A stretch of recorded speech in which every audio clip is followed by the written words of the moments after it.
Welcome to the channel. Today's story is full of surprises and real drama. Subscribe and like to stay updated. Let's dive in. I should have known better. I wanted it so badly that I let my desire blind me. Guys like me don't end up with women like Rachel, maybe in a movie, but not in real life. Rachel joined Safety Solutions Incorporated 4 years ago, and every guy in the office noticed her instantly. She stood out from the other women, not because she was smarter or more qualified, but because she was simply more attractive. She didn't wear a wedding ring. My crush on her faded fast because I realized she was way out of my league. Honestly, I wasn't even in the game. The only women I'd ever been with were ones I had to pay for. I wasn't a virgin, but that was only thanks to mustering the nerve a few times to approach the less intimidating street workers. Some of them were pretty, but none cared about anything beyond the cash. I couldn't even imagine a woman spending time with me unless I was footing the bill. I was raised by a single mother. I never met my father. I guess that might have something to do with my lack of social skills with the ladies. My mother noticed the problem and really tried to help me. I spent almost 2 years going to ballroom dance classes with her, but all I got out of it was the ability to dance. I still lacked the confidence and courage to meet and relate to the opposite gender. After I finished school, my mother married and moved to Texas. We talk several times a year, but that's the only contact I have had with her. I liked working for Safety Solutions because it didn't require me to interface with too many people. My days were spent inspecting fire detection and alarm systems. The company was also active in installing security systems, which I had no interest or involvement in whatsoever. After work, I had no social life. In the evenings, I enjoyed working through logic problems and had subscriptions to all the puzzle magazines. Although I had a home computer, I only used it when I had to. Most of my meals came out of the microwave oven. I was a fussy eater, and I guess that's why I never weighed over 140 pounds. Light for my height, but healthy. I didn't even own a suit because I never needed one. During the day, I wore my work overalls that were supplied by the company. I even wore them on the weekends when I wasn't working. There was a landline phone at the house, and I had a company cell phone. The cell phone had unlimited minutes, so I used it whenever I called my mother. Contacts bothered my eyes, so I always wore glasses. They weren't stylish, cool ones, but rather practical, as a nerd would wear. Actually, I think I was a nerd. My interactions with people were always within careful limits. I didn't piss people off, and I didn't excite them either. I had no opinions that were worth sharing, and I was the world's worst jokester. Now that you have a pretty good idea of what I had to offer the world, you can fully understand why I was surprised and stunned when Rachel Marsh started casually chatting with me on a daily basis. I wasn't the only one to notice her interest, and after a few short weeks, I was getting teased about it from the other office girls and some of the guys. I was flattered but confused. I remember how it all started. "Alex, could you please do me a small favor?" I was sitting at one of the tables in the break room having lunch. I assumed she wanted to borrow a chair or asked me to move to another table. Sure, anything. "Would you sit with me while I eat lunch?" All I could do was nod. A few minutes later, I was still trying to figure out what was going on. Other employees noticed and a few quiet comments were made. As was my nature, I did not speak. There was nothing that I could say that wouldn't make me look like an idiot, so I kept my mouth shut. "I hope you don't mind, but this is a lot easier for me." "Easier how?" She seemed to be arranging herself before answering, as if she was getting ready to give a prepared speech. At that point, I should have realized what was going on. When I come in for a break, or to have lunch, some of the other guys always sit with me. It makes me uncomfortable. They are either making crude remarks or undressing me with their eyes. "It is better being with you." Well, I didn't know if that was a compliment or an insult. I felt a little defensive. "That is understandable. You are an extremely attractive woman, and any man that didn't fantasize about you would be brain dead." "Do you fantasize about me?" "A little, but I try not to let it show. And you do an excellent job of it. That is why I need to sit with you. As long as I am with you, the other guys won't bother me." That didn't make sense at all. There was nothing intimidating about me. How in the world would my presence discourage a lowlife from making a remark or from even leering at her? I finished eating and sat silently until she was done. Nobody bothered us, but we got a few unusual glances. As I got up to leave, she touched my arm. "Can you sit with me again tomorrow?" I smiled, nodded, and walked away, confused. A week later, we started having conversations. It was difficult for me, but she made it a lot easier. I discovered that she was a single mother with 2 girls in grade school. Her working shift corresponded with their school hours. She never mentioned a husband, ex-husband, or father figure. I was too lame to ask. My spirits were up, and I felt normal for a change. A regular guy was getting to spend time with a gorgeous girl on a routine basis. I didn't care that it was lunch in a company break room. Our contacts grew more frequent, and I started to feel comfortable with her. At the same time, I was feeling uneasy. Something wasn't right, but I couldn't put my finger on it. After a few weeks, she invited me to her home to meet the girls and have supper. Sophia and Emma were cute little things, but a little too well-mannered for my taste. Children under 11 are supposed to be rambunctious and noisy. I felt as if I was spending the afternoon with Stepford children. Actually, Rachel was a little like a Stepford wife. They were perfect. Too perfect. Rachel and I started to go on little outings together. Of course, the girls were always with us. We hit all of the parks, zoos, and other similar attractions within a day's drive. The more time I spent with the girls, the more relaxed they became. Before I knew it, I was looking forward to seeing them every chance I got. I don't remember how it happened exactly, but one night after about 6 months, I found myself in bed with her.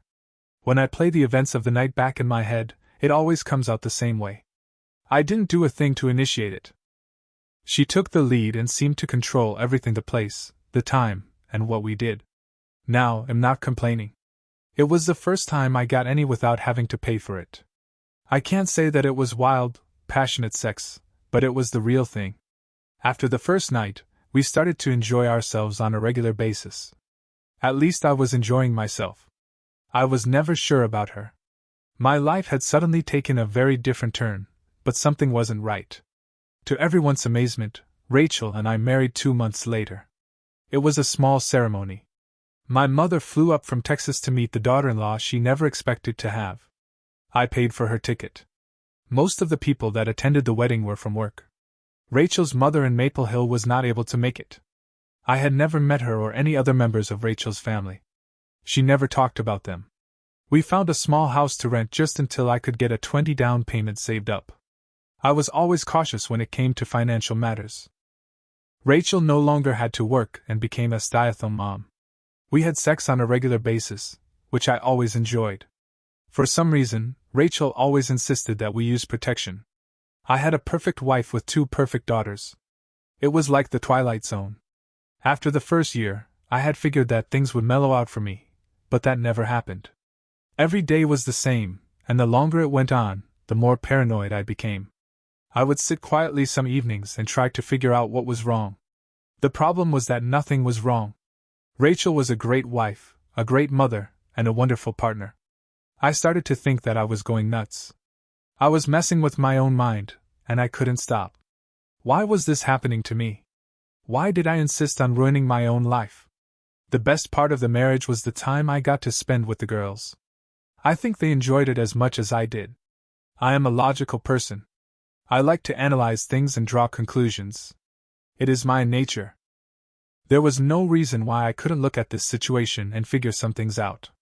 I had no intention of turning into some type of prying busybody, but I would have to start paying attention and looking into things. I made a mental list of questions that needed to be resolved. Why had I never met any of Rachel's family? What was she really doing when she went to visit her mother in Maple Hill several times a month? Why was the father of the girls such a mysterious figure? The one question that I needed answered first was what she kept in the small locked file box on the shelf in her closet. The only time I had seen her with it was when she registered the girls for school. I didn't even know where she kept the key. Finding out what was in the locked box would be my first step. It was a logic problem, a real-life logic problem. All of a sudden, I found myself looking forward to something and not making myself paranoid. My attitude changed for the better. Rachel had a standing hairdresser's appointment at Chic Salon every Tuesday morning. It was an extremely expensive salon, but I never saw it come up on the charge cards. I guessed that she was paying with cash, but she never seemed to have a lot of cash on hand, and I saw no evidence of any unusual cash withdrawals. Of course, I had no real idea of what a visit to the hairdresser's should cost, so I had no point of reference. It just seemed odd. I had no trouble swinging by the house in the middle of the morning on Tuesday. I waited until just after she left to go into the house. While I was standing in front of the closet, I started to worry that she might have a tell placed on or near the box. I thought about it for a few moments, and then discarded the notion. She was confident in her position in the house and that her box would not be bothered. After all, I was the good guy. I was the one that she could trust. I would not pry under any circumstances. I carefully took the box down and started working on the lock. It was a simple flat key with some very basic notches. It took less than 2 minutes to open it. Inside, I found her birth certificate. There was nothing special there. She also put our marriage license in the box. There were a few newspaper clippings and some photographs. One of them was her high school prom picture. She was as pretty then as she was now. Her date from the prom looked familiar, but I couldn't place him. The last things in the box were the 2 birth certificates for the girls. They were both born at the Maple Hill Hospital, but the most interesting thing was the name of the father. Edward Williams was listed as the father of both Sophia and Emma. Now I recognized the guy in Rachel's prom picture. Edward Williams was a state senator and had been selected to run for the United States House of Representatives seat at the next election. He was good-looking and charismatic. The women voters all loved him, and the men admired him. He was a shoo-in to be elected. He was married to Diana Green, the daughter of one of the wealthiest men in the southeastern part of the state. Some people had said that Samuel's rise in the political world was based on the support that he got from his father-in-law. Diana Green was a paradox. Their marriage was a big deal and at the time was in all of the newspapers and several magazines. When they got married, she was a dowdy, mousy little thing. Over the years, she seemed to change, and not for the better. At some point, she dyed her hair blonde and started to wear it in styles that did not seem to fit her. Her makeup slowly became a little over the top, too much rouge, too much plucking, and too much lipstick. The worst thing that changed was her attire. The whole thing was a little sad. Her personality did not fit her appearance. I had often wondered if she knew that people were laughing behind her back. Of course, it was not my affair, so I didn't wonder too much. Until today. Rachel shouldn't notice that the box was moved or opened. I was quite careful. I really didn't believe that she accessed the box too often. From what I know now, I didn't see why she would. Actually, it would have made more sense for her to keep the box at her mother's house. So now I knew a little more than I had known before. Rachel had been friends with Sam Harris in high school, and she was the mother of 2 of his children. Actually, they were his only 2 because he had none with Emily. It was interesting that Rachel put his name on the birth certificates under the circumstances. It seemed like something he would not want. I was a good husband that evening as usual. I complimented my wife on her hair and asked the girls how school went. For the first time, I felt like a phony. It was a game. Rachel knew what the game was and had been playing it for over a year now. Since I was new, I had to develop my own strategy of some sort. Just the word strategy implied that it would be long-term. I wasn't happy with that but had no short-term tactical plan in mind. That evening, as my Stepford family was watching TV, I ordered a GPS tracker from an online store for $180 with free shipping. I decided that it would be interesting to find out where Rachel was going when she went to visit her mother. The new tracker would go well with my GPS navigation system. This was going to be fun. As a defensive move, I set up some new bank accounts to start protecting my few assets. The next day, I quietly took 2 weeks of sick leave. The company was more than happy to see me take it for monetary reasons. Rachel never really made any friends at Safety Solutions, so I didn't have to worry about her finding out that I wasn't at work. Later that morning, I stopped in to see Tommy Carter. Greg and I went to high school together. We were 2 of the outcast kids who built a friendship based on not being part of the crowd. Greg got a law degree but had no job. He was on the state, county, and city lists, waiting for somebody to die so that there would be a job opening. In the meantime, he was supporting himself and his mother by doing mainly automobile renewals and transfers. He also did some notary work and wills. I needed some legal advice, and Greg was more than happy to help. We spent an hour together, and when I left, he was excited as a kid with a new puppy.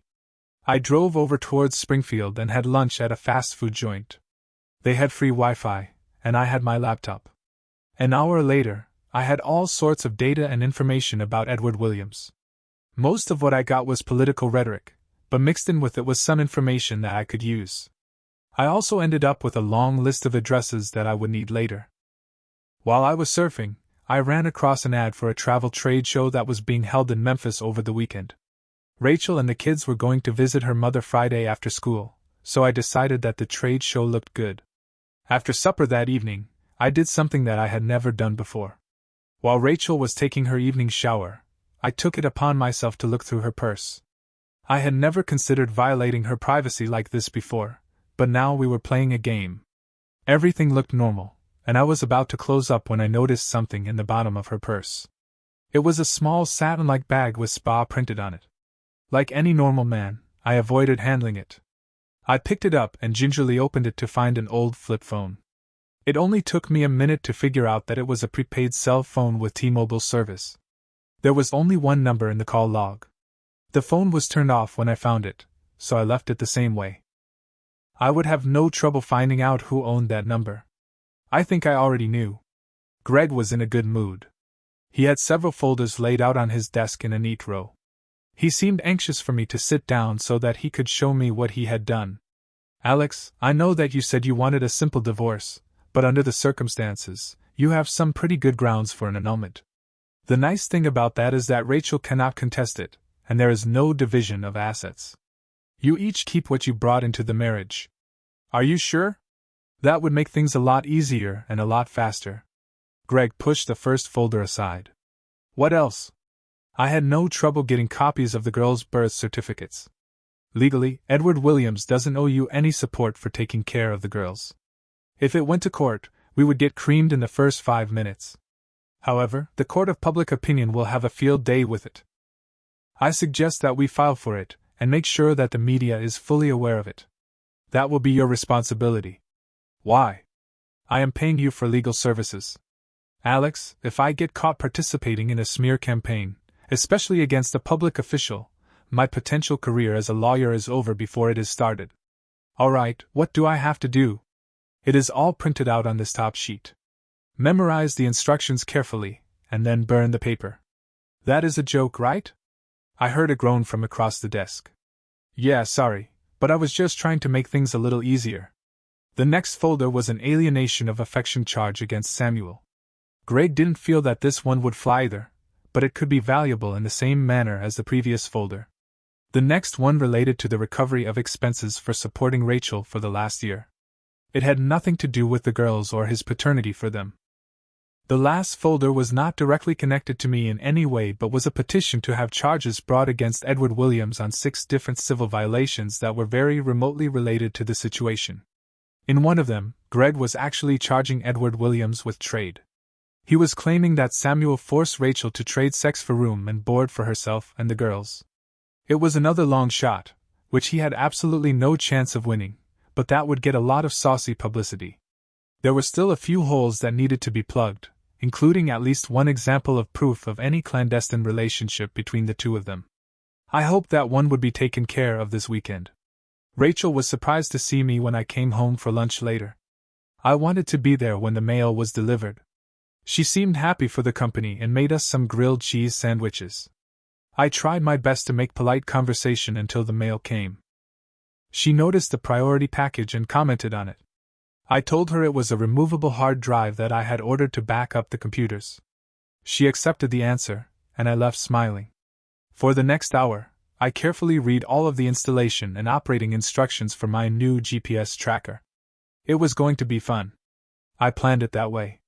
That evening, while Rachel was cleaning up the supper dishes, I installed the new tracking device in her car. It was easier than I had anticipated. I had already installed the monitoring unit in my car earlier. I was looking forward to the weekend. If everything went as planned, I would be able to attend my travel show in Memphis with no problem. Sophia and Emma were watching a Disney movie for the 10th time, and Rachel was halfway through the latest Danielle Steele novel. I just sat and wondered what might have been if the situation had been a little different. I thought that I had what most men wanted, and then I discovered that it was all a farce. It was like a cruel joke, and I was the punchline. I would have been happy with the situation the way that it was, but that never would have happened under normal circumstances. Rachel was not the wife who I always dreamed of having. She put out some bait, and I grabbed it because I wanted it. It hurt knowing that she didn't want me, she wanted what I could do for her. I still was not able to figure out exactly what that was. Edward Williams could have just put Rachel and the girls up in an apartment or condo someplace. Why did the two of them feel that it was necessary to use me in this elaborate scheme? I imagined that she had some feelings for me, but if that was so, she would have realized how much I would have been hurt when the truth came out. She didn't care. It became apparent that I was disposable. The more that I thought about it, the madder I became. I excused myself, claiming a headache, and went to bed early. I was still awake when Rachel slid in beside me, but I didn't let her know that. The next morning, I spent most of my time in Greg's office. He had let his assistant have the day off. I spent an hour making copies of the papers that Greg had drawn up on the computer, and 2 more hours copying and putting them in mailing envelopes. Greg had made shipping labels to all of the local newspapers and television stations and several of the national ones. It was all pure crap. I knew it, and Greg knew it, but the media would eat it up. We hoped. He also made labels for all state legislators and for everyone in Samuel's family, and the White family that we could get addresses for. I was expecting to get sued, and I didn't care. I was anticipating the evening trip, even though it was no longer necessary. I was going to go ahead with the dastardly plan no matter what happened tonight. It was more for my self-satisfaction than anything else. The GPS tracker was nice because it took a lot of pressure off the one doing the tracking. I used the drive up to the Maple Hill region as a test run. I knew approximately where Rachel was going, which made it easier. I was expecting her to go to Maple Hill, but she never did. She parked at a shotgun house in the middle of another town and let the girls out of the car. A lady that looked as if she was Rachel's sister came out of the house to greet them. It was like Old Home Week. It was hello and goodbye all within 5 minutes. An hour later, Rachel got off of the interstate near the cabin resort. The actual cabins were not as I expected. All of them looked as if they should be on a Colorado ski slope, not tucked in the Missouri woods. Rachel drove right past the office and went to the largest cabin at the end of the road. I was close behind, but instead of following her, I stopped at the front office. The desk clerk was very accommodating, even though there were no vacancies for the night. I picked up a few brochures and indicated that I would like to look around the grounds a little bit before leaving. He smiled and thanked me for stopping in. I casually walked down by the small lake that was in the center of the compound. Rachel was still sitting in her car. It looked as if she was on her cell phone. I got comfortable on one of the lakeside benches and wished I hadn't left my jacket in the car. About 20 minutes later, a black Mercedes-Benz pulled alongside Rachel's car. Edward Williams and my wife got out of their cars at the same time. There was a quick peck of a kiss, like a married couple would do, and then they both went into the cabin. My questions were mostly answered. There was no longer any doubt about what was going on. I still didn't know why, but I knew what. On the way back to the office, I passed by their cars. Rachel had a small travel bag on the back seat. I contemplated taking it with me but changed my mind at the last minute. About halfway home, my cell phone rang. It was my wife. I didn't answer, and she chose not to leave a message. I assumed that she was just calling to let me know that everything was okay. I didn't care. Saturday morning came, and I was on the highway going to the National Travel Expo show. It cost me $20 to get in, but I didn't care. I had an idea in mind, and it involved cruise ships. Almost all of the vendors at this show were directly interested in people who were wanting to be connected to some form of the travel world. Some were selling franchises and computer programs. A few of them were trying to recruit people. They were my target. I was able to sit with employment representatives from 3 different cruise lines. Only one of them expressed any interest at all in a licensed, certified fire alarm systems inspector. 2 of them insisted on a merchant marine certification, something that I hadn't anticipated. The third line, Mediterranean Holiday Lines, was only slightly interested until I mentioned that I was an accomplished ballroom dancer. For some reason, they seemed to think that was more important than my fire inspection qualifications. I left the travel show a little dejected. I was hoping for a better response than I actually got. I didn't plan too well, and the results proved it.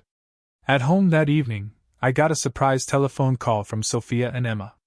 Of course, I didn't get to talk with Rachel, but the conversation with the girls seemed real and sincere.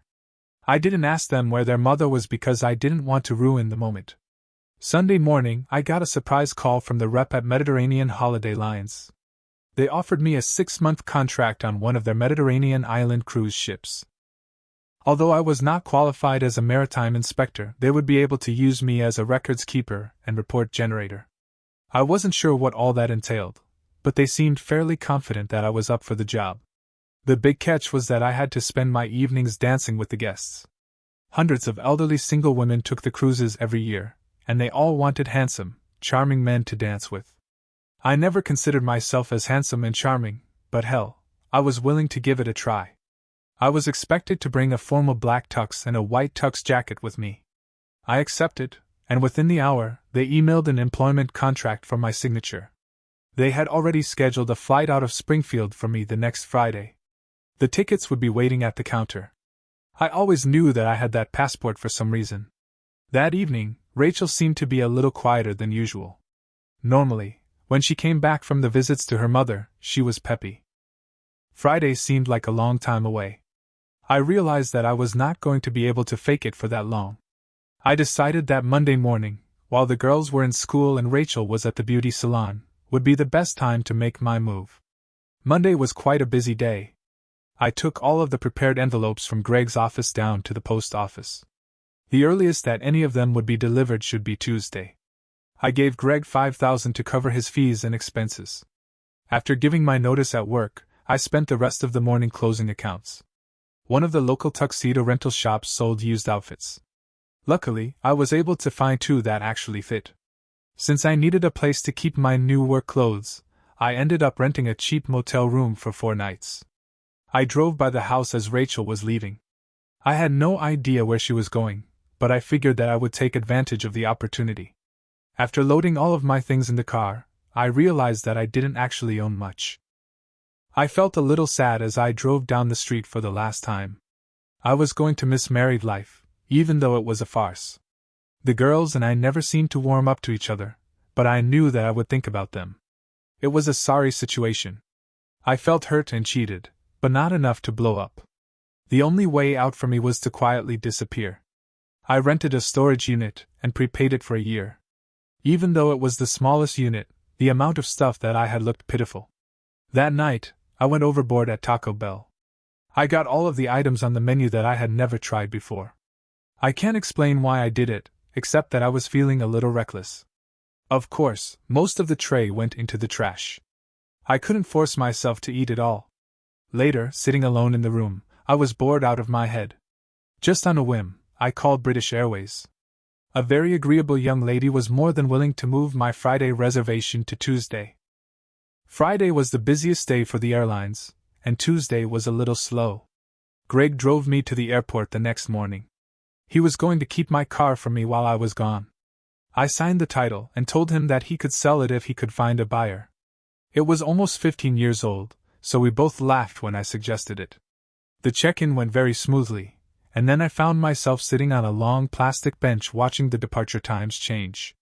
I was totally surprised when my cell phone started to buzz. I forgot to turn it off. Alex, is this you? This is Emma. I was not expecting any calls, let alone that one. Yes, it is. Why are you calling? Sophia and I wanted to say goodbye. We were sorry when we found out that you left. Emma, is your mother there? No, she is in the bedroom. She has been there all morning. I didn't know what to say. Alex? Yes? Sophia and I wanted to let you know that we tried real hard not to be bad. Mommy said that it was important. We weren't bad, were we, Alex? You were not, Emma. You and your sister were always perfect angels. You didn't do anything wrong. Then why did you leave? I am sure that your mother would rather explain that to you. Did you ask her? She has been in bed crying since yesterday. We had to get our own breakfast. I felt that I should talk to Rachel, but under the circumstances, it didn't seem like a good idea. Alex, if Sophia and I did anything bad, we're sorry. Can you come home? I don't think so, honey. I have to go away for a while. I could hear her crying on the other end of the phone. I was looking for a way to end the conversation without acting like a jerk. When they announced the boarding for my flight, I have to go now. You take care of your sister and your mom, okay? I clicked off my phone before she could say anything else. Then I turned the phone off. I wouldn't be needing it for the next 6 months anyway. I found my life on the cruise ship to be fascinating. In the mornings, I was working with one of the ship's engineers, and I spent every evening dancing with enthusiastic ladies. Some of them were young, but most of them were as old or older than my mother. Since I learned to dance with my mother, that made things a lot easier for me. I actually found it to be fun. Most of them did not speak English, so I did not have any heavy conversational demands put upon me.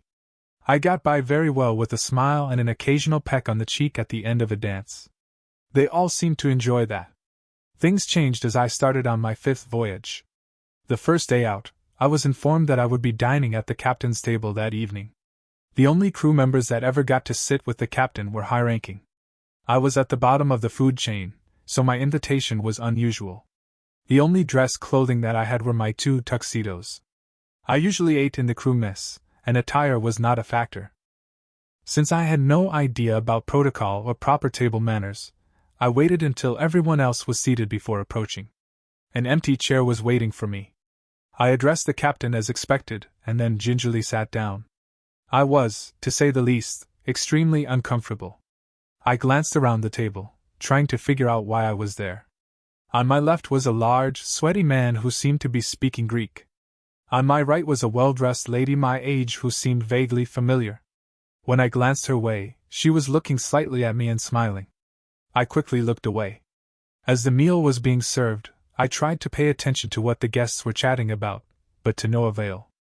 I was a poor conversationalist to start with, and the multiple languages didn't give me any confidence at all. This meal from hell would soon be done, I kept telling myself that over and over. As they were bringing the dessert course, I felt a hand on my right arm.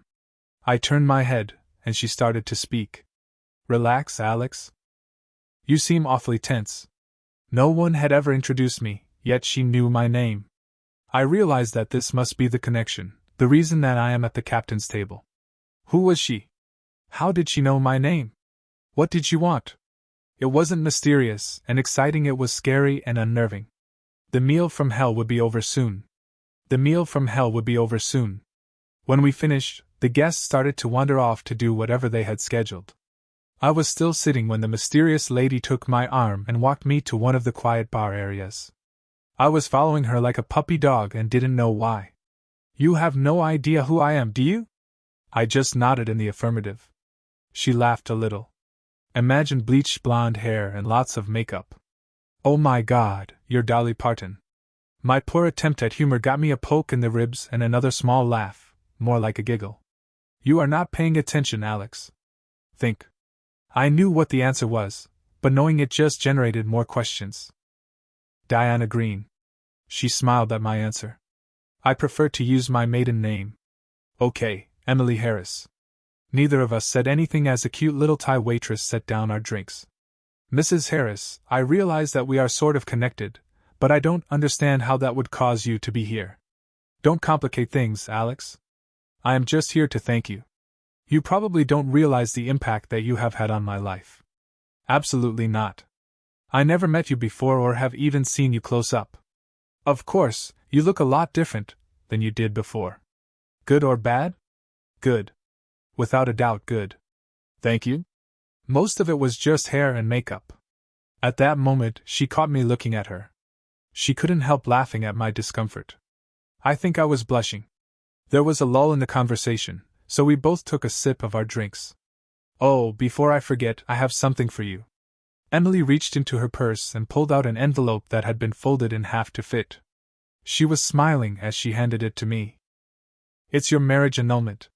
Daddy was able to get it processed with no problems. Not only are you not married, you never were. Isn't that great? Her words were bittersweet. She seemed happier about the annulment than I was. It wasn't something that I wanted, but something that I felt I needed. I had gotten used to the idea of being married. I wanted to be married, but under different circumstances. I gave Emily a small smile and said, "Thank you." "You don't sound very happy, Alex." "I am not." The whole situation was a little painful for me. I waved to the waitress for 2 more drinks. I usually limit myself to 1 a night. I don't want to be poking my nose anywhere that it doesn't belong, but what is the status of your marriage? Are you or will you be getting a divorce? Emily Harris squirmed a little, looked at her watch, and smiled again. "Alex, in exactly 22 minutes, I will be a widow." It was an interesting statement. I tried to think of a clever response, but nothing developed. The impact of her statement finally reached my brain, and I was numb. The waitress set down our round of drinks, and mine was gone in 1 gulp. "Don't look so shocked. It was a trade-off." "What does that mean?" "In 7 more days, you were going to die in an automobile accident just south of Maple Hill. 2 days later, I was going to drown in a boating incident off of Cape Cod. It was all planned out." The conversation was no longer light and casual. My drinking companion was no longer smiling, and the whole tone had become somber. I was absorbing the few bits of information that she had just given me, and I started to feel nauseous. "I am sorry, Mrs. Harris. I am afraid that this last drink was a little too much for me. Please excuse me." I got up and started to leave the room. She didn't try to stop me. I actually did feel upset in the stomach, but I don't think it was from the drinks. I didn't sleep well that night. Rather than eat with the crew, I waited until the first breakfast eating and then located Emily. She was at a table alone, a luxury reserved for only the most affluent guests. The waiter recognized me in my work clothes and gave us a quizzical look. Emily nodded to indicate that it was okay. She slid her full glass of orange juice across the table to me as a gesture of welcome. "Are you a widow now?" Emily gave me a telex that had been on the seat beside her. "Kingston, Jamaica. Edward Williams, a Pennsylvania state politician, was killed today about 30 miles east of Montego Bay. No one else was hurt in the 1-car accident. Mr. Harris leaves a widow, Emily, but no children. Mrs. Harris was not with her husband at the time of the accident. Edward Williams had been a candidate for a U.S. Senate seat until allegations of impropriety mysteriously appeared several weeks ago." I scanned through the rest of the message and was amazed at the impact that my silly little mailing endeavor had produced. The waiter set a small plate of fruit in front of me, which I started to pick at. "What is going to happen to Rachel and the girls?" "Nothing, Alex. She was no longer involved." "I guess you had no way of knowing." "What do you mean?" "Shortly before you left, you followed the 2 of them to a cabin in the mountains. Do you remember that?" "Of course." "How did you know this?" "My father had the cabin bugged, and Samuel was always followed. They used the same one each time that they met." "You didn't stay long that day." "Sometime after you left, Samuel and Rachel got into a big argument about what he had planned. Rachel decided that she did not want anything to happen to you. Samuel insisted that they stick to the original plan, which was to kill both of us. She refused and stormed out of the cabin. She spent the rest of the weekend with her sister in Maple Hill." "That's where the girls were?" "Yes." "Where the hell is her mother?" "Rachel's mother is in a nursing home in Maple Hill. Samuel has been paying for her expenses there." I finished the fruit and poured myself a cup of coffee from the carafe on the table. "Why did he have to kill us? What did that gain him?" "We were never really sure, but it looks like he was hoping to get sympathy votes because he was a grieving widower. He would also inherit a hell of a lot of cash. I guess he hoped to further elevate his standings by marrying a widow with 2 young girls. Everything was planned to make him look good for the public. Sounds like a stupid plan to me. What would he gain by killing me? Of course, I am a little biased. Both of us got a small snicker out of my weak attempt at black humor. Why did Rachel decide not to go through with the plan?" "Alex, you will have to ask her, but I think she was beginning to have feelings for you. She used me from day one. I was just a tool to her. There is no way that she felt anything for me." "Don't count on it." "How do you know all of this?" "My father has been monitoring all sorts of stuff for over a year now." "Okay, but tell me again why you are here." "My father is a very slow, meticulous man. We knew for a long time what was going on, and we knew that we had to end it, but according to him, the time was never right. I was pulling my hair out trying to figure out how to get him to do something. Then a knight came to my rescue on a white horse. Thanks, but that is not the way I would ever describe myself. You still did not answer my question. When you flooded the world with all the lawsuits and publicity releases, things came to a head fast, real fast. You got my father off his dead butt and made me a happy woman. That wasn't my intent. I guess I wanted to get out of a bad relationship and let my feelings be known along the way. You did good, Alex. You did real good. That is why I am here, to thank you. I smiled and got up from my chair. I am glad that all that has been taken care of. Now you have to excuse me because I have to get to work. I'm already late. Relax, Alex. Your work schedule has been changed for the week. Daddy has talked to the captain, and your only job for the next 8 days will be to keep me company. I sort of shook my head in disbelief and walked away. I heard what she said, but I can't say that I liked it. I really didn't want to spend the rest of the week entertaining a rich, spoiled brat. I had work to do. Chief Daggard, my immediate supervisor, was of no help. He sighed when he saw me and instructed me to go to the helm. I didn't get to see the captain, but the second mate informed me that everything that Emily Harris had said was true. As I walked back to my cabin, I realized that I didn't have any clothing that would fit in with what I was expected to do. I had 2 used tuxedos, some work clothes, and the outfit that I wore when I boarded the ship. I changed into the best shirt and pants that I had and started looking for my new mistress. I found myself being used by a woman again, and I didn't like it. Was this my destiny?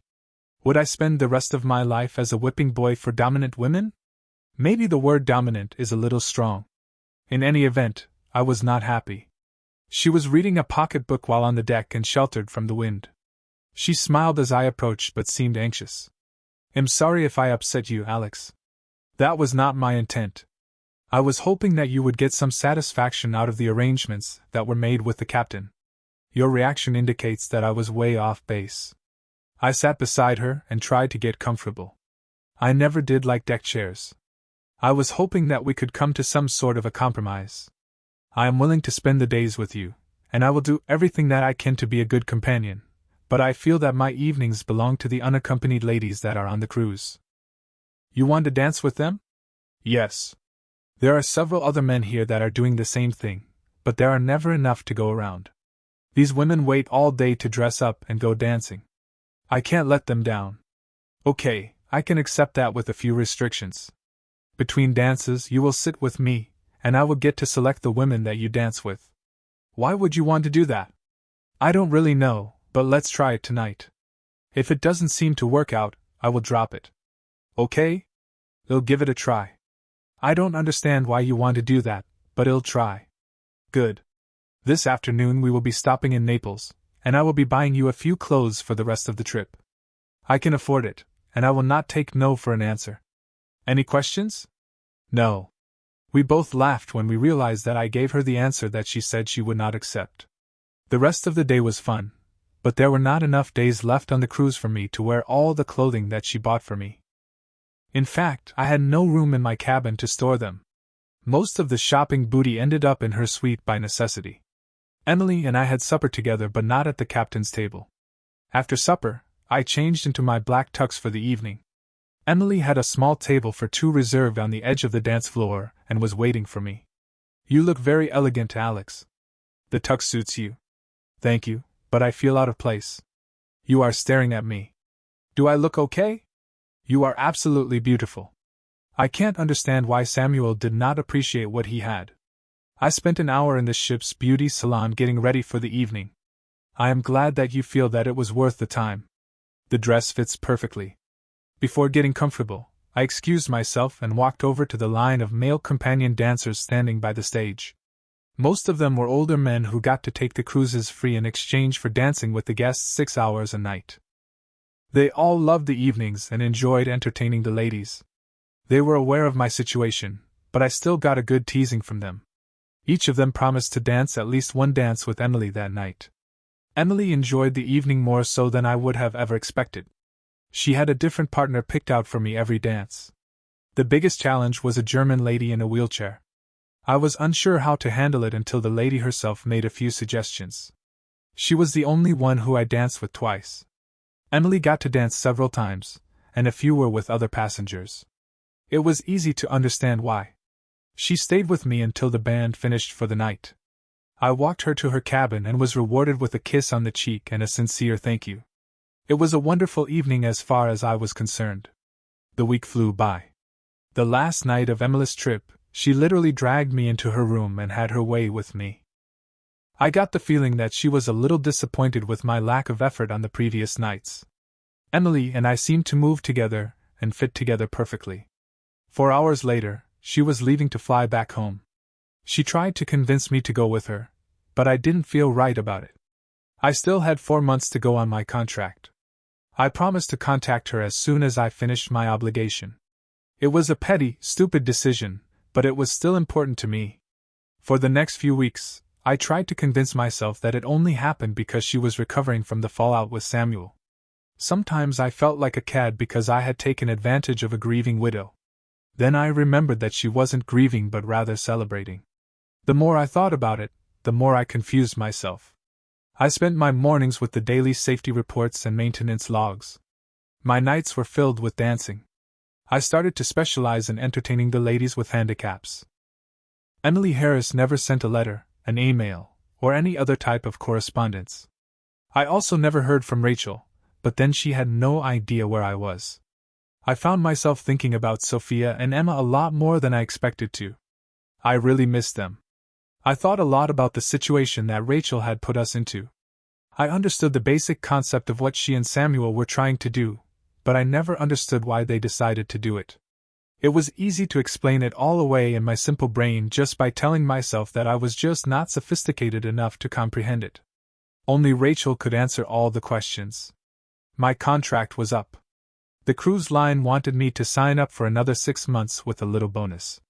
They also offered to send me to a maritime school in London so that I could get certified in some areas related to the ship's electronic and safety systems. If I accepted the schooling, I would incur a full year's commitment with the company. I promised to give them an answer in 30 days. I was flattered to learn that several of the lady guests had requested the dates when I would be on board so that they could schedule their trips. Instead of flying home, I got a flight into Orlando. My mother was sharing a modular home near Ocala with a gentleman friend who turned out to be quite pleasant. Mom seemed to be genuinely upset that the marriage with Rachel didn't work out. My spirits were low as the plane landed in Springfield. Going home was not something that I was looking forward to, but it had to be done. It was time to clear things up with Greg. I wanted to make sure that I didn't owe him anything. I had no place to stay, no job prospects, and nothing to look forward to. It would have been a lot easier if I had planned ahead at least a little. There was plenty of time in the last few months to look for a new job on the internet, or at least a new place to live, but there was also no motivation on my part. Most of the people departing the plane at the terminal were upbeat and excited, but I was with the second group businessmen who were coming home with dead eyes and bored expressions. A whole chapter of my life had passed, and I had nothing to show for it except heartache. Watching the other passengers being warmly greeted by their friends and families only made my depression worse. All I had to look forward to was getting a rental car and driving back to the source of my misery. Alex! Alex! The sound of my name being yelled by some children got my attention, but just until I remembered that there were over 200 people on the flight, and the chances that a family man on the flight had the same name as mine were pretty high. I smiled at my gullibility and kept walking. Alex! Alex! There it was again. This time I looked for the source and was surprised to see Emma and Sophia running up to me. It didn't make sense. No one knew that I was even on the plane. It was only a matter of seconds until the both of them were grabbing at my hands. They never had acted this way before, and I found it to be confusing. Rachel could explain it, I was sure. The only problem was that Rachel was not there. Emily was. Emily waited with a smile on her face. I set my carry-on bag down, and we traded cheek kisses like you see posh people do in movies but never see anyone do in real life. It seemed natural, and I didn't know what else was expected of me. We were walking towards the terminal exits when a guy approached and asked for my claim tickets. Emily nodded to me, and I handed them to him. A limo was waiting by the curb. The two girls were jabbering the entire time. In fact, they were talking more today than I had ever heard them speak before. I picked up words like limo and Aunt Emily, but I was unable to put any complete sentences together. Things were suddenly very quiet as the limo doors closed. The hustle and bustle of the terminal were behind us. "Welcome home, Alex." Emily took my hand and smiled. I didn't get to respond. "Isn't it neat, Alex? Have you ever been in a limo before?" I couldn't tell which one of the girls was talking. I looked over and smiled. I really had missed them. "No, never." Emma started up again. "Alex, we're going to have a sister. I want to name her Sophia, but Sophia wants to call her Bethany. What do you think, Alex? What do you want to call her?" My head was spinning. There were a million questions waiting to be answered, but I was unable to formulate one. The new sister comment started to register. Was Rachel pregnant? And if so, where was she? I paused for a moment, and then looked at Emily. She smiled and then glanced down at her stomach. Although it was too early to really feel anything, she put my hand on her stomach. When Emily had said that protection wasn't necessary, I had assumed that she was on some sort of birth control. I guess I was wrong. "Alex, are you happy to see us?" Sophia was trying to give me a little kick to get my attention, but the limo seat was a little too far away. "Yes, I miss both of you very much, and I am very happy to see you." I was rewarded with two big smiles and a hand squeeze from Emily. "Am I going to get some sort of explanation?" Emily leaned over and kissed me on the cheek. Maybe and maybe not. I decided that I really didn't need or want one. Shortly after I left, Rachel had contacted somebody in the state attorney's office. Although she had agreed to testify against Samuel, it never got to trial, or even close. Edward Williams' demise brought everything to a complete stop. Somehow or other, a zealous public servant felt that Rachel had to be punished, and she was the one that got the short end of the stick. She ended up with 3 to 5 years for conspiracy to commit murder, and a few other similarly ridiculous charges. An appeal is underway to have it all thrown out. Emily found out that Rachel's sister was not able to take care of Sophia and Emma, and volunteered to fill in. As amazing as it may seem, Emily and Rachel actually became friends. I am presently living with Emily and the girls. As soon as Rachel gets out of prison, we are all going on a week-long Mediterranean cruise. I'm not sure what the sleeping arrangements are going to be, but I am sure that Emily will surprise me. I have 2 new tuxedos. Oh yes, I turned down the job. Thanks for watching. What would you do if your spouse lived a double life? Let us know in the comments, and don't forget to like, share, and subscribe.